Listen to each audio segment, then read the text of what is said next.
Góða kvöldið, Grétar Mar heiti ég og ég er hérna mættur í sjávarútvegsspjall núna eftir sumarfrí og gesti mínir í dag í sjávarútvegsspjalli eru Valdimar Jóhannesson og Jón Kristjánsson, fiskifræðingur.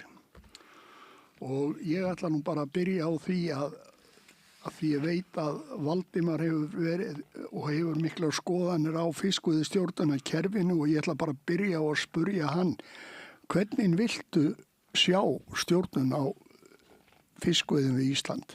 Já, fyrsta skilyrði sem ég myndi setja við öll fiskveiðistjórnunarkerfi er það að þau samræmist íslensku stjórnarskránni. Það vil segja að þau samræmist atvinnufrelsisreglu og jafnræðisreglu. Það gerir núverandi kerfi ekki. Að því frátöldu, þá sem er fyrsta skilyrði, þá myndi ég telja að við hefðum margar leiðir til að fara. Ég bendi á leið sem að ég veit að sössinutum hér er alveg samarum og það er kerfið að sleppa að framan og aftan. Það vil segja að allir mega fara og veiða að vild en það verða allir að borga afgjald af lönduðum afla og allir afli verður að fara í gegnum fiskmarkaði. Þannig myndi vera hægt að tryggja það að það væri hægt að bremsa of mikla veiði með því að hækka gjaldið sem menn myndi borga eða lækka eða þyrfti að hvetja til meiri fiskveiði og að við myndum jafnframt tryggja það að sjómenn fengju réttláta greiðslu fyrir sína vinnu vegna þess að þeir eru á aflahlut og ef þeir eiga það á hættu að menn sé að selja sjálfum sér og undirverði aflan til þess að vinnan, kannski hálfvinnan og senda út og taka hagnaðin úti eins og aðtalað að gert sé, þá er þetta kerfi nauðsynlegt að það fari í gegnum fiskmarkaði og líka til þess að við sjáum hvað er í raun og veru að koma upp úr hafinu vegna þess að með þessum hætti, Grétar, þá myndi enginn hafa hvata til að henda neinu. Allt sem er verðmæti myndi koma að landi og við myndum nákvæmlega sjá hvað kemur á landi og síðan ef við teljum að þetta myndi setja ómikið álag á fiskimiðin þá er alltaf hægt að grípa til ýmissa ráðstafana. Það er hægt að vera með lokanir, það er hægt að vera með takmörkun á veiðarfærum á hverjum stað og það er hægt að vera með tímabundna lokanir eða algjörlokanir eftir forsendum fiskifræðinga og annarra spekinga sem ekki hefðu þá ástæð til þess að vera að svindla á þjóðinni með einhverju bulli vegna þess að þeir eru taldir af mér og mörgum öðrum að séu ekki alveg heiðarlegir í sín vinnu. Þeir eru undir töflunum. En þú myndi vantarlega þá vilja að flotinn væri bara á sóknarmarki, ekki á kvóta. Hann myndi þá vera bara á sóknarmarki af þessu leyti að hann myndi geta veitt það sem hann vill á þeim en hann yrði að borga afgjald og svo segja að hann borgaði 10-15% af hverju verðmæti landasafla og ef okkur fyndist nú flotinn orðin full gráðugur í að fara þá er þetta að hækka þetta gjald og það myndi þá verka eins og bremsa. Nú auka, ef við teldum að það þyrfti að veiða meira, þá getum við minnka gjaldið og það er það eins og að setja bensínið í botn. Þannig við gætum stjórnað veiðum algjörlega eftir þeim þörfum sem að vísindin myndu krefjast. En ég held að vísindin myndu breyta mjög mikið stíl við það að það er ekki fámenn klíka sem að ræður öllum veiðum á Íslandi eins og gerir í dag. Þetta er mitt svar, stuttasvar. En síðan eru margar aðra leiðir. Parzival Cobbs, eitt frægasti fiskihagfræðingur heims sem Parzival Cobbs, hann kom til landsins sérstaklega til þess að hitta mig þegar ég hefði unnið kvótamálið á sínum tíma og hann var með ýmsar leiðir sem að hann viðraði við mig og ég held að það sé bara mikið mál að fara út í það en það eru ýmsar leiðir til sem að eru réttlátar gagnvart landsmönnum sem eiga fiskimiðin. Þetta er svona í stuttumáli. Já, en Jón, þú hefur ýmsar skoðanir á ráðgjöf sérstaklega frá Hafrannsóknastofnun. Sko, versti óvinur okkar er hræðislan við ofveiðidrögin. Já. Það sé alltaf verið að ofveiða. Þetta heyrðist hérna aðalega í landhelgismálunum að ryksugutogar og ofveiði og allt þetta. Sko hér áður fyrr, áður en að vísindamenn fóru að hafa vald og voru bara ráðgjafar, þá reyndum við að útrýma þorski og öðrum fisktegundur við Ísland í áratugi og með hjálp útlendinga sem að nenntu að koma og hjálpa okkur. Og hér vildi allir þeir koma sem höfðu allir veiðileyfi til að veiða hér frjálst upp að 3-4 mílum. Og það tókst ekki að útrýma neinu. Það gaf okkur 500.000 tonn af þorski sem uppgefið var, reyndar meira, en þar var alltaf góð veiði og þar voru engar ekkert hrun. Það menn bendi alltaf á síld bara þannig að hún gegnum söguna, sveiflast hún þannig að það eru toppar á 50 ára fresti. Það má nú til gaman sketa þess með síldina núna. Það síldin á Húnaflóa, það síldin í Eyjafirði, vaðandi síld. Já, sko, það síld. Það síld allstaðar. Bara þessa dagana, sko. Og ef það væri allt í lagi, þá var hér síldarsumar, eins og var, síldarvertíð. Og þetta var náttúrulega svona, það í þessu stærri skip og allt það. En það er ekki, síldin var ekkert ofveidd. Norðmenn voru búin að veiða milljónir hektolítra í bræðslu af smásíld. Já. Og það gekk allt í lagi og það var alltaf nóg að síld og menn héldu að það væri endanlaust í síld. Þangað til að eitthvað annað gerðist og breyttist. Skipstjórarnir ákváðu það á sínum tíma þegar voru komnir Jan Mayen eða Svalbarða að hætta að eltast við hana. Já. Ég var nú í þessu. Það nú til skeyti frá sem Eggert Gíslason sendi í land á sínum tíma þegar þeir hættu. Já, en við skulum halda okkur við fiskveiðistjórnina. Að svo til þess að koma landhelgin út þá var erlenda þjóður og við ásakaðir ofveiði. Það voru togarar, margir togarar og allt það og það var alltaf að tala ofveiði og við viljum að koma vekk fyrir ofveiði. Ef maður skoðar þetta eftir á þá hefur afli af Íslandsmiðum, Færeyjamiðum, Skotlandsmiðum, Bretlandi, allstaðar Noregi, allstaðar minnkaði við útfærslu landhelginnar vegna þess að sóknin minnkuð. Og síðan þetta notað til þess að búa til kvótakerfi á sínum tíma og menn fá úthlutað einhverjum kvóta eins og gengur og síðan fara þeir að skera niður, fræðingarnir, þeir eru alltaf hræddir að allt sé að fara til fjandans, skera niður og þá dregst aflinn saman og veiðiheimildirnar saman og þá verður það þannig svona í stórum dráttum að þeir litlu, þeir get ekki lengur. Og þeir eru þá keyptir út af þeim sem stærri. Þetta heitir samþjöppun. Já. Og þetta hefur gerst þarna og allstaðar og þetta var kannski tilgangurinn með setningu kvótakerfa. Að plata því inn á þjóðina að þetta væri það rétt að því að það væri svo, þetta passa sig svo á því að ofveiða ekki fiskinn. Var ekki svarta skýrslan á sínum tíma, fyrstu svörtu skýrslurnar, voru þær ekki byggðar á fölskum forsendum? Jú. Menn hafa aldrei getað talið fisk.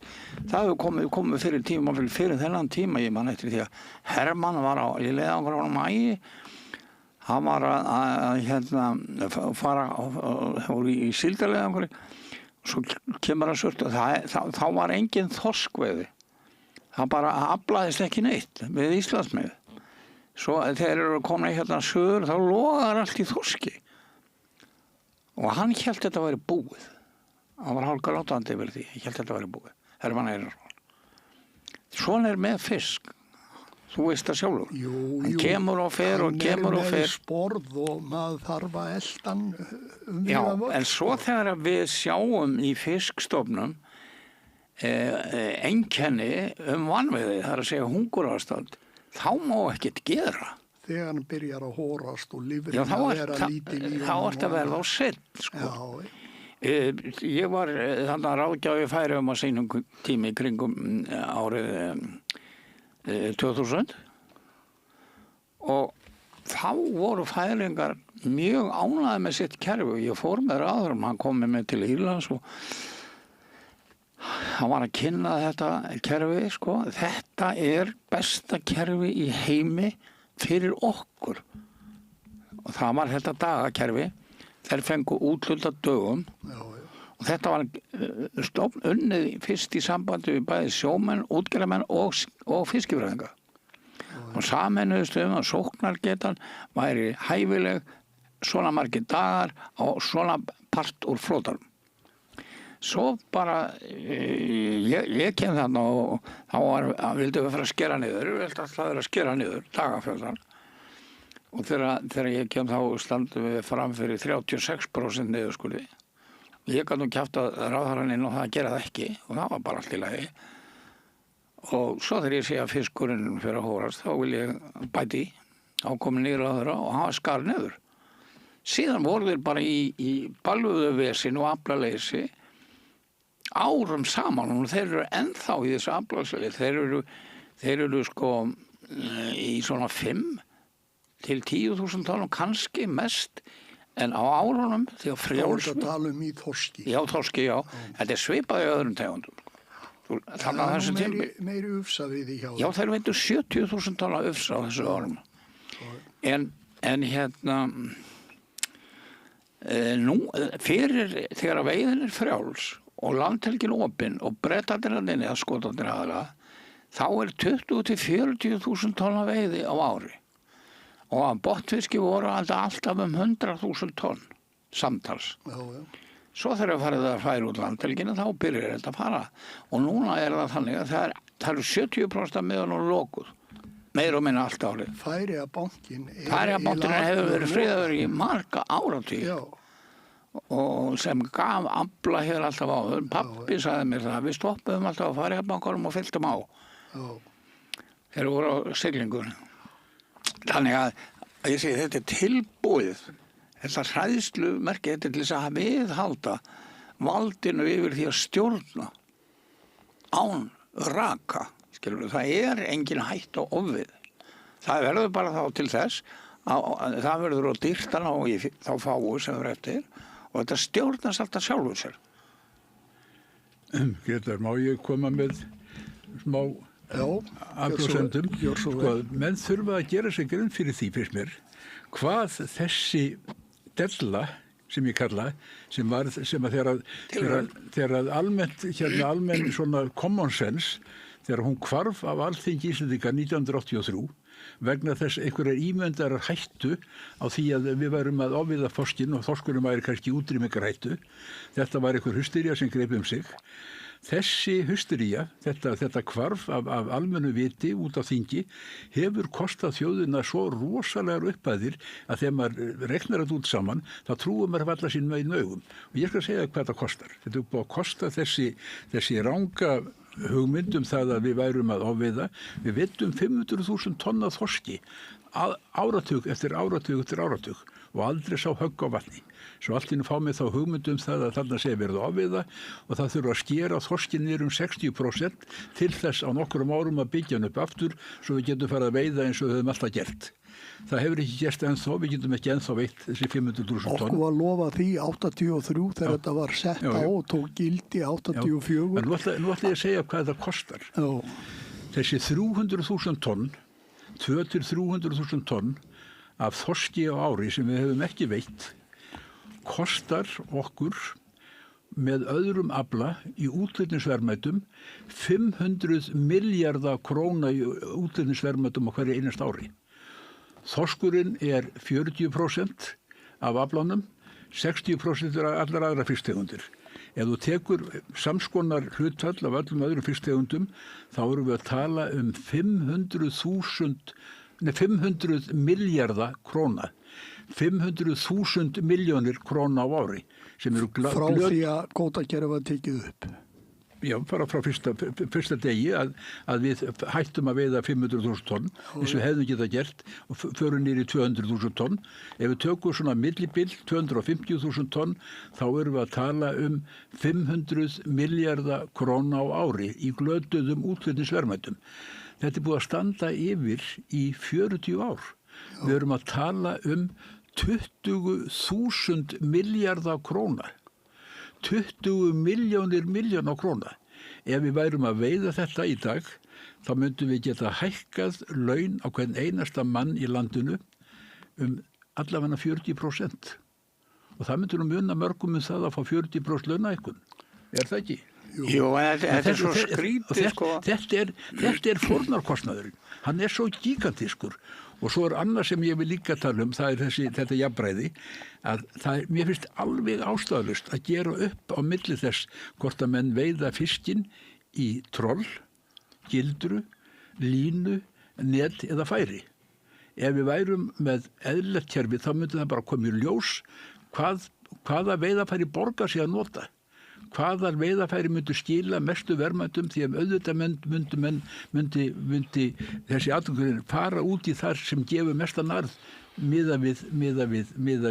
Það fer nú kannski ekki saman við mestur arðurinn eða umgengni fiskimiðin. Við vitum að tógveiðafæri hlerar og þetta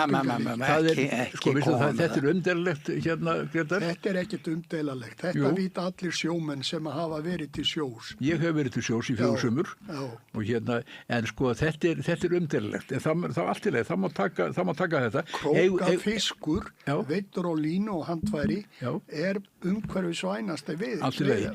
Þá er síst af öll ástæða til þess að takmarka þá veiði. Það er alveg.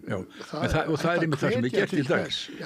Við takmörkum það sem er samkvæmt þínu mati, er umhverfisvænast til þess að nokkrir menn í landinu geti haft einokun á því að nýta þá auðlind sem þjóðin á sameiginlega.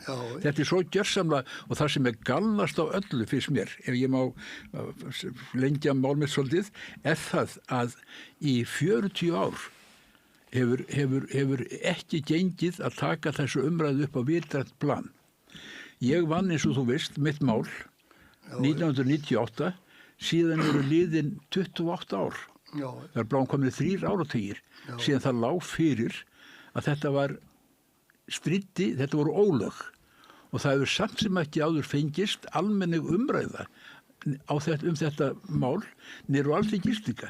Það sem að kjörni fulltrúar okkar hafa ekki treysti til þess að tala þetta fullu viti. Þeir humma og ha og líti í hinátturinn og segja það er nefnilega það Valdimar, það er aldeilis, það er aldeilis áður kjafturinn en það er ekki tekið á þessu og þetta er svo yfirgengilegt. Mér langar að segja smáist til viðbúðar. Segja sem ekki þessu viltrengur. Móðurbróður minn var þingmaður í Danmörku. Hann var þetta læknir líka, hann tilheyrir danska hlutunum í minni ætt. Hann var ekki íslenskur, heldur danskur, hálf íslenskur endar en alveg upp í Danmörku, hét Finnur Erlendsson og hann var varaforseti danska þjóðþingsins. Hann var í mjög nánu sambandi við mig allan þann tíma sem þetta stríð mitt var í gangi með kvótamáli mitt og hann sagði mér það að svona mál gæti aldrei nokkuð tíman átt sér stað í Danmörku. Kvótasetningin íslenska, hún væri svo gjörsamlega fráleitt að þetta hefði aldrei getað gengið í Danmörku. Kvótasetning með þessum hætti, þegar ég vann málið, þá var hann samferður það að nú væru allar varnir úr sögunni. En við áttum bara mjög óheðalega menn á þingi og þar voru 2 höfðingjar sem báðir eru fallinni frá og ég þóra ekki nefna nafnið þeirra, fer ekki nefna Davíð hérna nýlátin og Halldór en þessi menn, þeir höfðu dómur að engu og fengu alla hjörðina til þess að elda sig og því miður nýtur þessara hjarmesku ennþá niður á þingi og ég horfi stíft á þig, Grétar Mar og segi, akkur tekur ekki málunu? Þú situr á þingi? Ég sit ekki núna á þingi, ég var að leysa þar af í vetur. Ég segi það. Já. En við erum nú búin aldeilis að vera að reyna að baksa í því en það er erfiðara heldur en að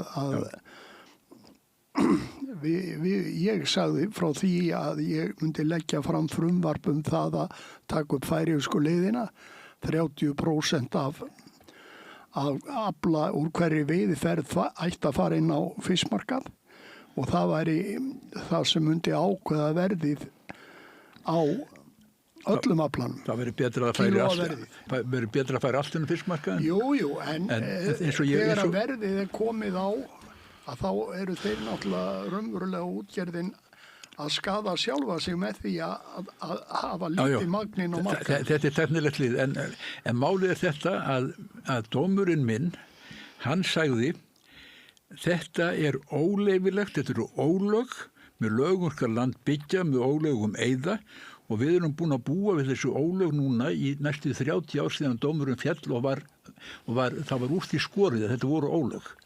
Í 30 ár og dómurinn sagði að vísu neyðaréttur leyfir þetta í mjög takmarkaðan tíma. En meðan að ríkisveldi getur ekki sýnt fram á það með öðrum að það sé ekki önnur leið fær til þess að vernda hugsanlega fiskistofna, þá er þetta óleyfilegt. Þetta eru ólög, við erum að búa í landi þar sem að lög eru ekki virt. Og það er Alþingi Íslendinga sem ekki virði lögin, hvorki meirinni minna. Jú, það mannréttinda nefnd Sameinuðu þjóðana komst af því í málinu þarna hjá Vestfirðingunum að þeir ætti að fá bætur og sleppt við refsingu sem þeir fóru búnir að taka út. En úrskurður mannréttindanefndar Sameinuðu þjóðanna er ekki bindandi á Íslandi, en hæstaréttardómur er bindandi fyrir íslensk stjórnvöld. Það er bara, við búum við þrískipt ríkisvald, það er framkvæmdarvaldið, það er dómsvaldið og það er löggjafavaldið. Og þessi þrír þættir ríkisvaldsins, þeim er ætlað að takmarka hvern annan. Þannig að dómsvaldið á að takmarka löggjafavaldið og framkvæmdarvaldið. En á Íslandi virkar þetta ekki. Við erum eins og versta rabarbararíki heimsins með þetta. Og þetta er ömurlegt að búa við það og ég segi, af hverju á ég að virða lög? Af hverju á ég að virða hámarksraðarlög? Mér kemur þetta bara ekkert við. Þeir geta bara sett sér lög fyrir mér. Ég fer bara ekkert eftir þeim. Það er sterkara dómskerfið í Afríkuríkjum, mörgum Afríku heldur betur Afríkuríkjum frekar heldur hjá okkur. Og við leifum það og við leifum, almenningur, hugsaðu ykkur eitt sem að mér finnst alltaf svo skrítið, hvað Íslendingar eru mosalega mikla rólur. Ég ætla nú ekki að skipta mér að þessu, það er nú aðri sem ekki að skipta sér að þessu, ég er nú neini, ég ætla nú ekki að vera að setja fram hausinn til þess að skipta mér að þessu máli, það er bara skott að þegja bara. Og hugsaðu ykkur að það er tekin nánast lífsbjörgin af heilum byggðarlögum og það er ekki brotin einasta rúða til þess að mótmæla. Það er einhvern sem dettur hugað að fara og öskra og garga fyrir utan sýslumannsembættin eða brjóta rúði eða láta í sér heyra eða kveikja í bátinn eða sturta skýt. Já, Íslendingar eru svona yfirgengilegar gungur. Ég er ekki að skipta mér að þessu, þetta er nú ekki mitt mál að skipta mér að þessu. Það eru aðri menn sem eru fengnir til þess, erum við ekki með þingmenn til þess að skipta sér að þessu máli. Þetta er aumingjaskapur Íslendinga, er svo yfirgengilegur að við þurfum að gefa þessu fólki eitthvað kjarsterkar að borða svo ég get ekkert verið að skipta mér þessu fisk. Ég er með styrk frá ráðuneytinu, ég má ekki. Þetta er aðal vandinn á Íslandi, það er aumingjaskapur þjóðarinnar. Finnst mér. Það náttúrulega sagan segir líka að menn sem að beita sér á ýmsa hátt, gagnrýna og svoleiðis, þeir eru settir út af sakramentin. Ég skal segja, má ég segja þetta með það? Já. Sko, ég var blaðamaður. Það situr nú hérna eitt dæmi. Ég situr eitt dæmi. Ég var nánast gerður atvinnulaus. Ég tók ekki eftir því fyrir mörgum ára síðan. Ég var framkvæmdastjóri átak sem hét Gróður fyrir fólk í Landnámi Ingólfs. Ég hafði verið eins konar stjórnarmaður, stýrði átaki sem hét Landgræðsluskógar 1990 Ég var að vísu ekki talinn framkvæmdastjóri en ég var svona mjög afgerandi maður í því átaki og það gekk afskaplega vel og ég held að það megi þakka mér það mörguleiti og ég hef tekið mörg svona átök hvert á fætur öðru og þeim öll gengi vel. Ég stjórnaði söfnu fyrir það að byggja Vog, ég keypti geirfuglana sín tíma það ég setti það í gang, ég stöðaði unglingadrykkju, ég var í þessu. Eftir ég hætti í blaðamennsku og ég var skilinn við konuna sem ég rak með verslunarfyrirtæki að þá stóði ég alltaf inn og þurfti að fara að gera eitthvað nýtt og þá komu þessi tækifæri upp í hendurnar í röðum og ég var mjög ánægður, þetta var ánægðilegt og síðan þegar ég var sem orðinn framkvæmdastjóri átaksins gróður fyrir fólki land og Ingóls að þá ég bara settur út af sakramentinu vegna hvers? Jú, vegna þess að hvernig heldur við getum fengið peningavaldimar með þig og átunum? Það er útilokað. Heldur þú útgerðamenn í Grindavík fara að gefa okkur peninga til þess að bæta gróðurfari í Reykjanesi? Gleymdu því, út með þig. Mér var skutlað út og ég fekk ekkert annað að gera. Nei. Það var búið að biðja um að taka ákveðið átak og eftir, það var hættið það. Og það endaði með því að ég fór að starfa við einhverja aðleiðustu atvinnugrein sem ég hef stundat og það var að vera fasteignasali. Það var afskaplega leiðilegt. En það svona hafði ofan fyrir mér ekki tekjulega en svona ég eyddi tíma í það í nokkur ár og leiddist ykkur óskup. Já. Já, þetta náttúrulega þekkt, sko. Ég man eftir því þegar stungu búið að skera niður, þá var ég að gera, ég var með þess að hjá Strætó, ég var að gera niður Borgartúnið, ég man alveg hvar ég var, þá sagði Sigfús Sjóka að þorskurinn, stofnin hefði lést svo mikið, það var miklu minni heldur að vera vegna þess að hann lést og það var vegna þess að einstaklingarnir yksu hægar, þeir eru lést, 6 ára fiskur var lést 2 kíló og því að hröknum helvíti við því að þetta var alveg gagnstætt ráð sem að við vorum ávinnilega, Gresja vötn og sem var nú þekkt sko í fæinu til þess að fá vöxtinu upp og verið meiri fæða per einstakling og allt. Og ég þurfti svolítið að tala við menn til þess að þetta gekk ekki að mótmæla þessu, kritisera þetta, það var ekki vit neitt í öðru. Og ég bankaði upp á hjá Steingrími Hermannssyni eins og sagði að við ætlum að fara að staðan okkur hérna að gagnrýna fiskveiðiráðgjöf ríkisstjórnarinnar en við varum ekki að meina ríkisstjórnarinnar heldur Hafró. Já, og ég var klukkutíma seinna komin í ráðuneyti og alltaf krossveista mig þar og það var svo sem allt í lagi. Þetta er svona upphafi af því og ég fikk rosalega kritík frá kollegum að vera að gagnrýna kollega minn. Ég sagði þeir eru bara að gera rangt og ég hef ekkert bakkað út úr þessu en það hefur alltaf komið í ljós að allt sem ég hef sagt fyrir og gerir eitthvað, hvað maður gerast þá, það hefur bara staðist. Nei, Þegar ég stóð 2003 í pontu þarna á stórri ráðstefnu sem Árni Matthísson bjóð til. Já, ég man eftir henni. Já, sem var í tilefni þess að hafa búið að taka saman skýrslu gagnrýni á Hafró eða þá gagnrýni sem kom, hvort þú var rétt með þetta hvort þú veitir því. Og þetta var 2 dagar ráðstefna og við fengum kost á því að segja síðasta orðið, í loka orðið, Þorgerður Katrín sem stjórnaði þessu. Man það, ákafur Og stuðningsmaður. þarna voru allir sammála um það að þetta var rétt að nýliðin var að koma og þetta var alltaf lagast. Ég sagði hins vegar að það er allir mjög ánægðir hérna með það, en passið ykkur nú. Sko, það er ekkert víst að sé að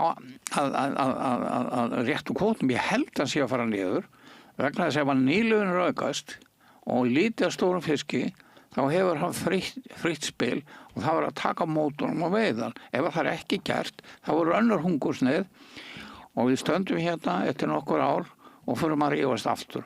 Ég legg til að vera gerð tilraun, tekin hluta miðunum undir og öllum leyft að leyfa þar ótakmarkað eftir tegundum og sjá hvað gerist.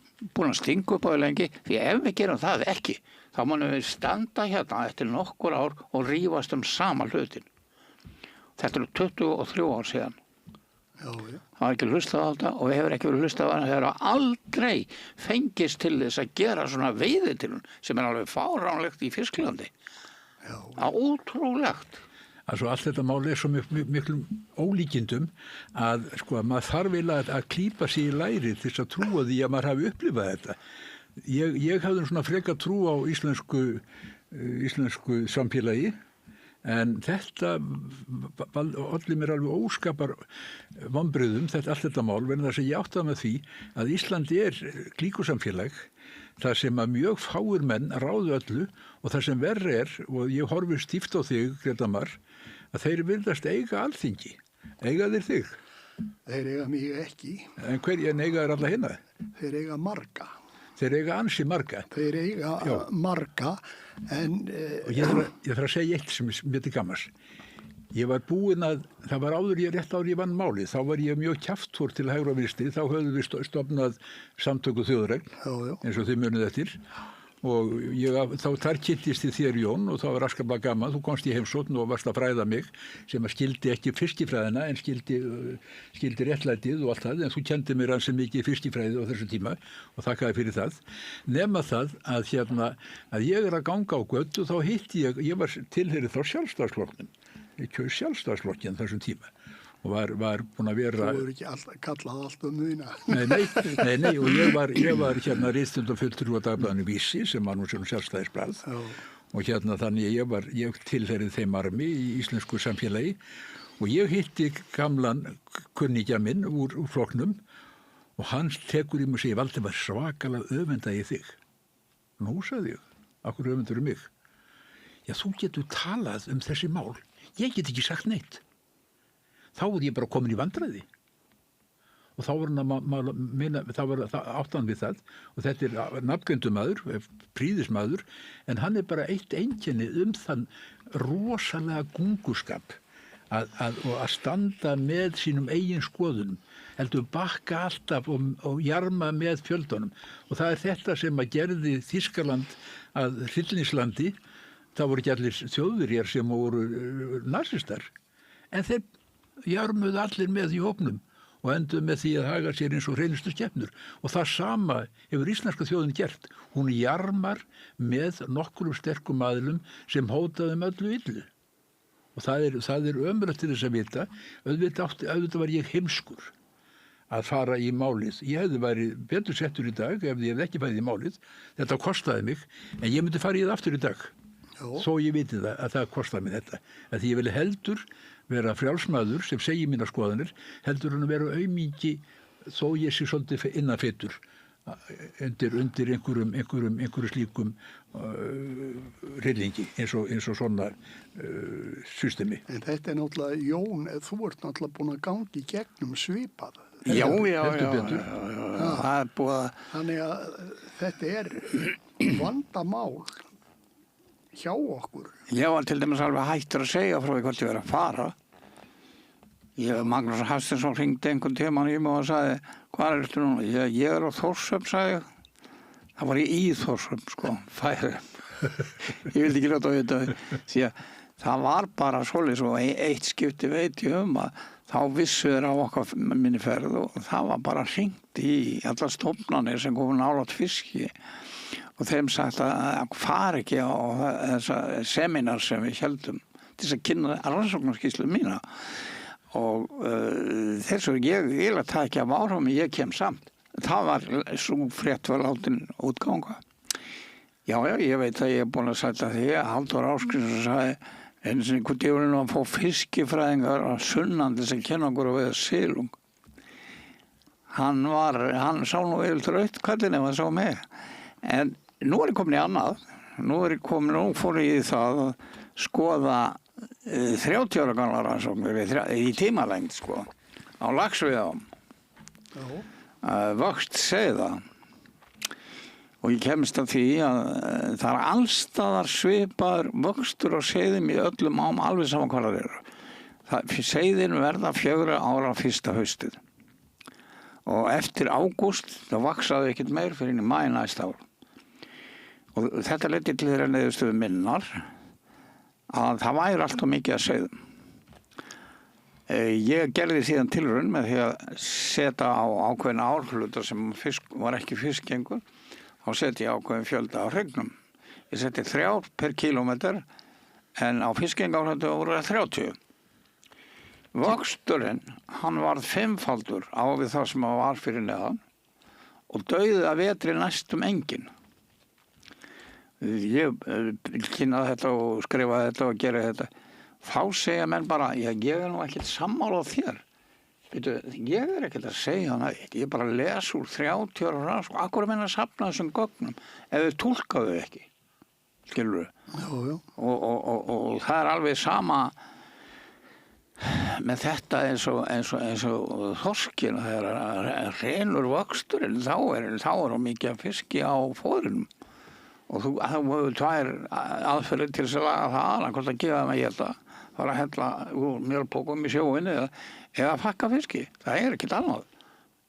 Þarna eru laxaseiðin, fyrsta sumarið, búin að éta allt upp í ágúst og miðan ágúst og fara að drepast, svo kemur í september, október, þá var mjög lítið eftir.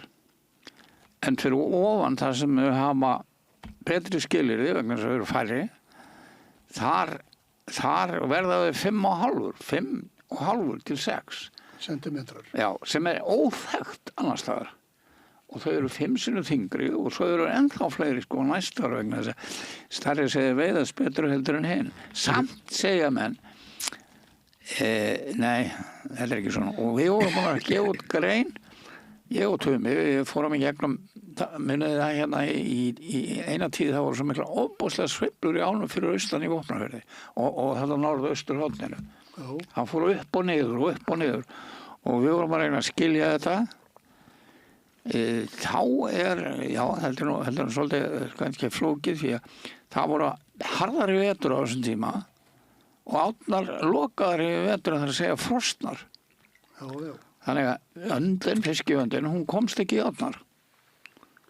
En svo er annað sem þú hefur verið að halda fram og þú hefur verið að gera athugasemdir við veiðar og sleppa. Já, það er þetta að það er verra að sleppa heldur en ekki. Það tengist þessu að hrygningarstofninn er alltaf of stór allstaðar.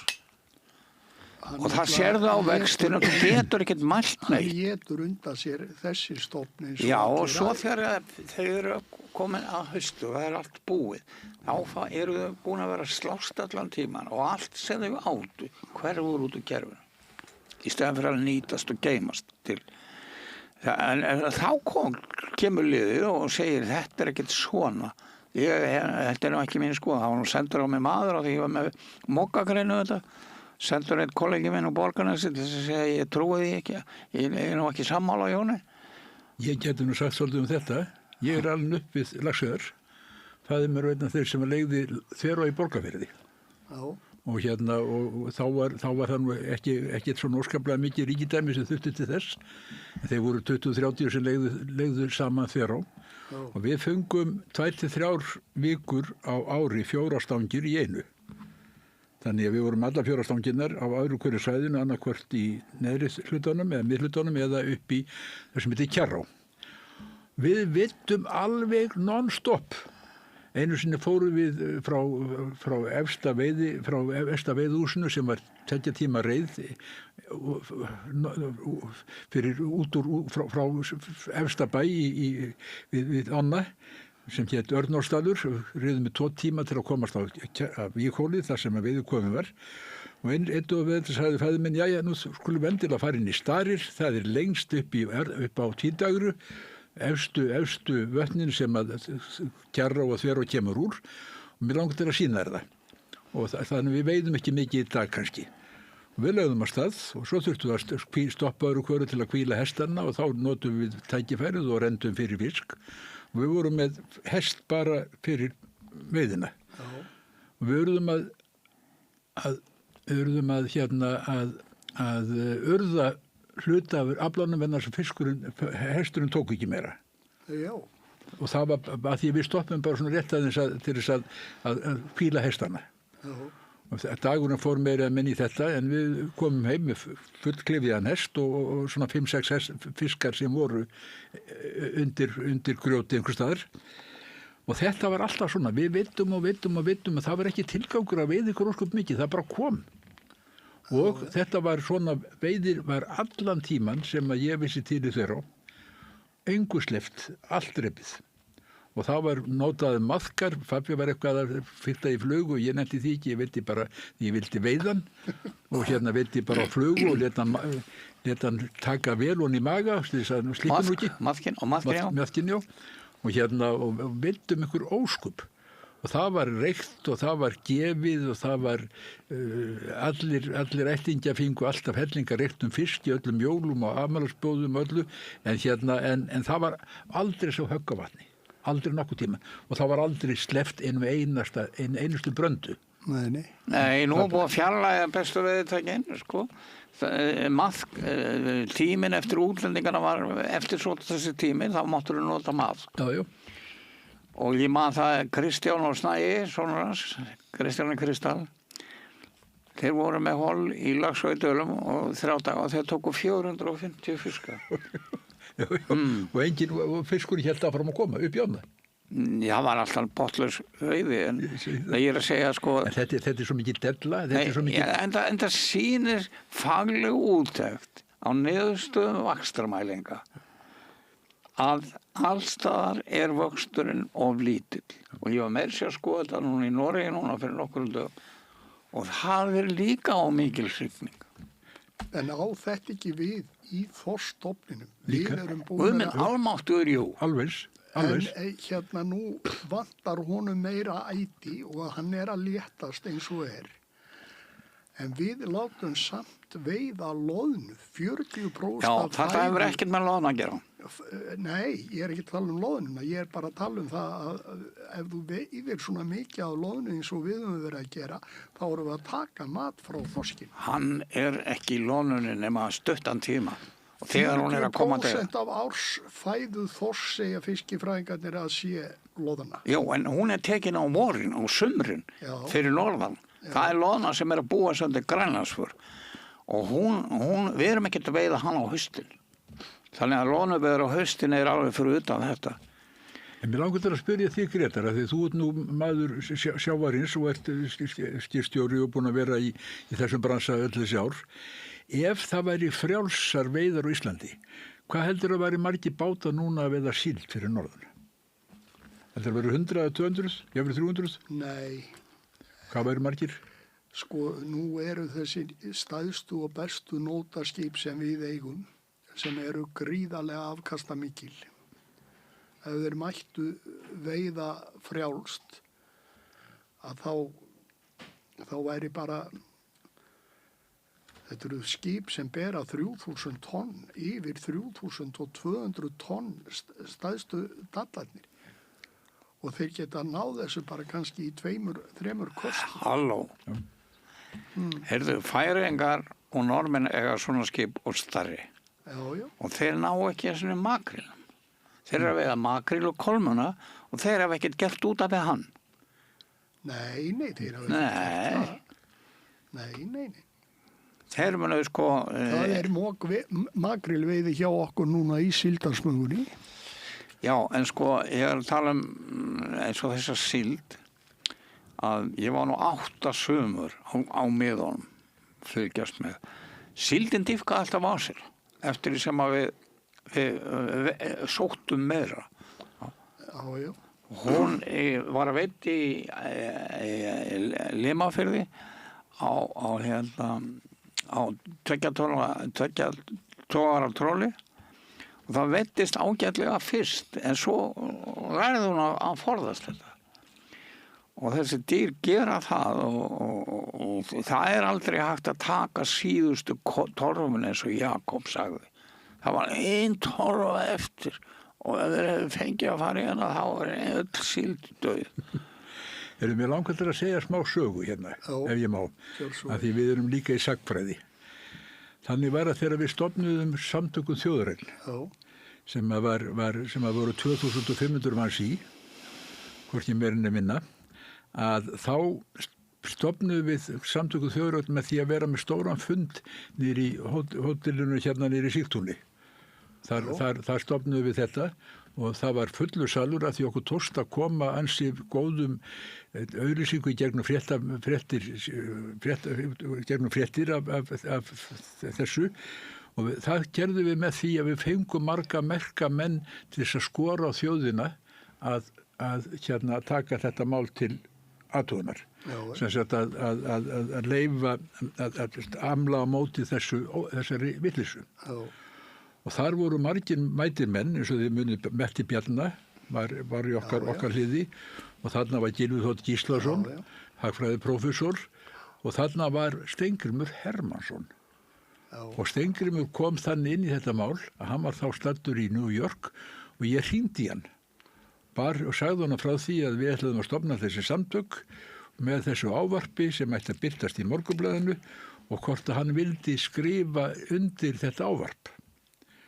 Og Steingrímur sagði, já, heyrðu, byttu nú við, lestu nú fyrir mig ávarpið og svo las ég uppvarpið, þá var hansi harðort.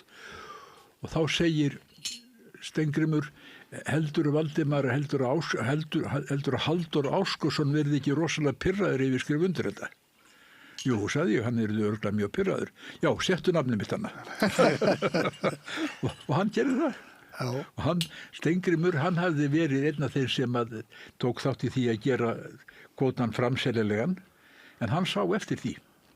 Og hann sem sagt leiðrétti sína persónulegu sögu með því að taka þátt í því að stofna samtökum þjóðareign. Jú, en samtökum þjóðareign var náttúrulega fyrir þennan tíma. Nei.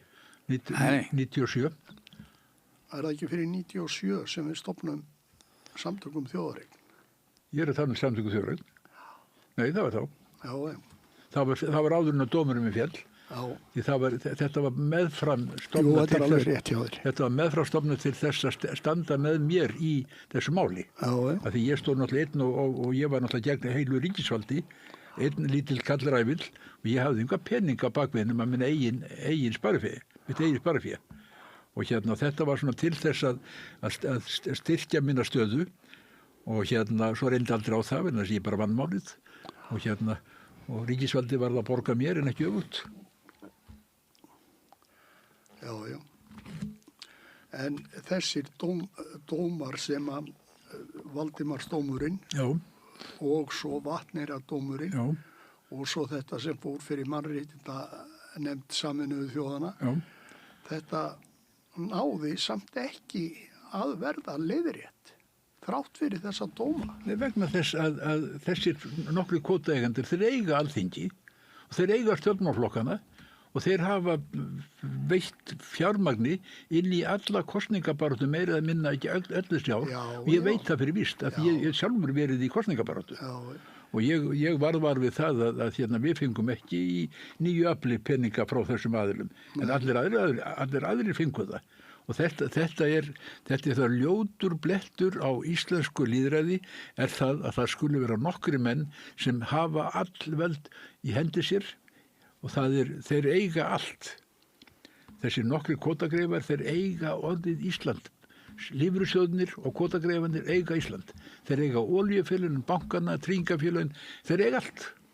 Og þeir nota að fá lífeyrissjóðina til að fjárfesta með sér í fyrirtækjum sem þeir vilja stofna. Og þetta er svo dapurlegt að maður verður óglatt og ég held að Ísland á ekki bjarta framtíð ef leiðréttir ekki þessi ósköp. Einn ángi á þessu er náttúrulega ráðherrarnir að þegar var lagður til niðurskurður frá Hafró núna þá skrifaði ég bréf til Hönnu Katrínar með afrildi til Kristrúnar og Ingu reyndar þar sem ég bauð henni upp á fyrirlestur ég sendi henni gögn með annars þessar ræður sem ég flutti þetta fyrir 25 ára ég á hana á teipi og þar sem ég bauð henni fyrirlestur og sendi henni gögn og ræða þess mál til þess að fara ekki niðurskurðið einu sinni enn það er fullreynt hún svaraði ekki og enginn svaraði hálfum mánuði seinna sendi ég aftur og ég hef ekki enn fengið viðbröð. Við sendum árið 2022 bréf til allra þingmanna og ég man ekki hvort að þú skrifar undir þetta Greta Mar, en Jón Ég, skrifar, Óskar Sigurjón þú og Sigurjón, og Árni Reykur. Árni Reykur var látinn þá. Já, hann var ekki Árni. við skrifum bref. Já, Ég og Árni Reykur. Já, en við skrifum líka bréf Ok. þar sem við vöktum athygli á því að þessi tveir dómar sem er vatnæradómurinn og hvað þeir þýða í raun og veru. Og vöktum athygli alþingismann á því að þeim bæri skylda til þess að taka mark á þessu dómum. Það veri bara bókstaflega skylda þeirra. Við fengum ekki svar frá einum einasta þingmanni, ekki einum. Það var engin þingmaður sem svaraði okkur. Ekki einn. Nei. Þá var nú flokkur fólksins var hann til þá, 22. Jú. Var hann til þá, Já. en hann svaraði ekki heldur. En þau voru náttúrulega bara, Í stjórnaranstöðu. þau voru nú orðin 6 þá. Já. En það var engin þingmaður sem svaraði þessu, þetta var stílað á hvern og einn út af fyrir sig. Og þetta er dapurlegur vitnisburður alveg óskaplega mikinn aumingjaskap. Eitt tilfelli sem Árni Reykur, það var fyrr, þá skrifum við ekki lagalega hliðina, heldur bara það að þetta var í gagslaust og einmislegt það var einn þingmaður sem svaraði. Já, þú það. Skrifaði bókun daginn En það var enginn sem svaraði okkur. Það var Frosti sem svaraði. Já. Þakkaði fyrir. En þetta er dapurlegur vitnisburður alþingislinga og ég tel að það sé stutt í það að við missum þann sess að vera lýðræðisríki. Þetta er ekki lýðræðisríki sem hagar sér svona. 80% þjóðurnar er á móti kvótakerfinu. Við vitum það. Já. Og það er... Það hefur komið fram í 70-80% af þjóðinni hefur verið á móti kvótakerfinu bara allar götur. Já, og þetta hefur engin áhrif á þingmennina sem eiga framfylgja vilja þjóðurinnar. Já, þetta líti ekki þannig á það. Ég líti á þetta sem alveg óskaplega dapurlegan vitnisburð fyrir íslenskt þjóðfélag að það skuli vera svo komið að 70-80% þjóðurnar hefur ekki áhrif á það hvað er gert. Okkur spyrjaðar ekki að vera að tala um ESB hvort við hafa kvótakerfi, okkur spyrjaðar fer ekki þjóðaratkvæðslu það. Það er í raunveru búin að fara á svona þjóðaratkvæðslu. Já, ég veit að ég er að segja þér það. Já. En þetta er óskaplega sorglegt og ég hef, eins og ég sagði áðan, álit varaforseta danska þjóðþingsins að þetta gæti ekki hafa gerst í Danmörku. Útilokað. Nei, og þetta gerist ekki í Færeyjum. Nei, og þetta gerist ekki neina öðru landi, í öllum heiminum. Þetta er einstakt fyrir Ísland að við erum svona gungur, að við látum það yfir okkur ganga að það sé niðurst okkur með þessum hætti. Það stendur í fyrstu grein fiskveiðistjórnarlaganna að